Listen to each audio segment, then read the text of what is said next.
You know that moment, right?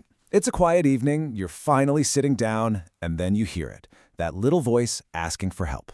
How you answer in that one single moment can literally shape your child's confidence for years. So today, we're going to break down the long-term logic of how to help your kid. It almost always starts with a question just like this. And on the surface, it's simple. But what they're really saying is, hey, I'm stuck, and I trust you enough to admit it. That's a huge moment of vulnerability, and honestly, it's a really big deal. And that one little question, it puts every parent at a crossroads. There are basically three different paths you can go down. Think of them as three different playbooks for the exact same situation. Let's walk through each one. So, here's the first common response. And look, on the surface, this sounds pretty helpful, right? You see a problem, a knowledge gap, and you find an expert to fix it. It's super direct, very solution-focused. But what's the message your child is actually hearing? While we call this the short-term approach, it absolutely fixes the immediate problem. The physics homework will get done for sure. But it accidentally teaches your child that when things get tough, the real solution is to just hand it off to someone else. It solves the problem, but it doesn't build the problem solver. All right, now for playbook number 2. This one usually comes from a good place, a place of high expectations. You're trying to motivate them. You remember acing physics, and you just think, come on, it's easy. You can do this too. We can think of this as the middle-term approach. And yeah, it might push your kid to try harder, maybe out of a fear of letting you down. But more often than not, it totally backfires. By calling it easy, you can make your child feel, well, kind of dumb for struggling. It ends up creating a whole lot of pressure, not a partnership.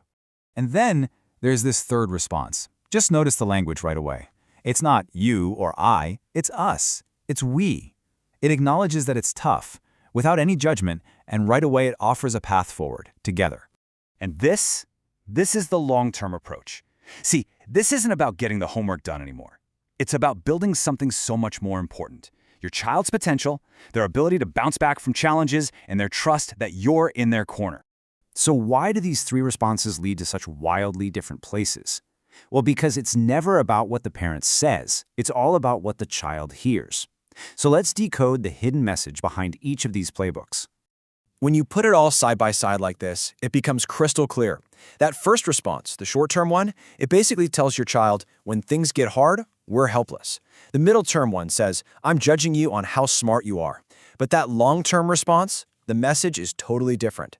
It says, we are a team and we'll figure this out. The first two build dependence and shame. Only the last one builds real, lasting confidence. This really gets to the heart of it all, the logic of that tiny little word, we. It's not just a word, it's a whole philosophy for building your child's potential from the inside out. You see, that amazing long-term approach isn't just one sentence, it's a simple, repeatable three-step process. First, you validate their struggle. Let's do this together. Step 2, you collaborate. I'm sure we can figure it out. And finally, step 3, you offer a safety net. And if we're still stuck, we'll get a tutor. It's the whole package of trust, effort, and support.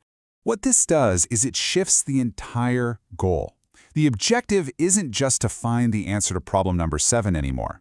The real goal is to develop the potential of the child, to teach them how to face something hard, how to work with someone, and how to know when it's time to ask for more help. You're not just giving them the fish, you're teaching them how to fish. So everything comes back to that one simple moment, doesn't it? That one question about physics homework. It suddenly becomes a really big choice.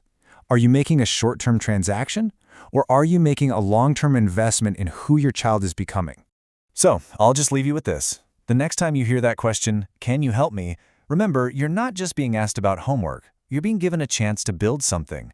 So, what potential will you choose to build?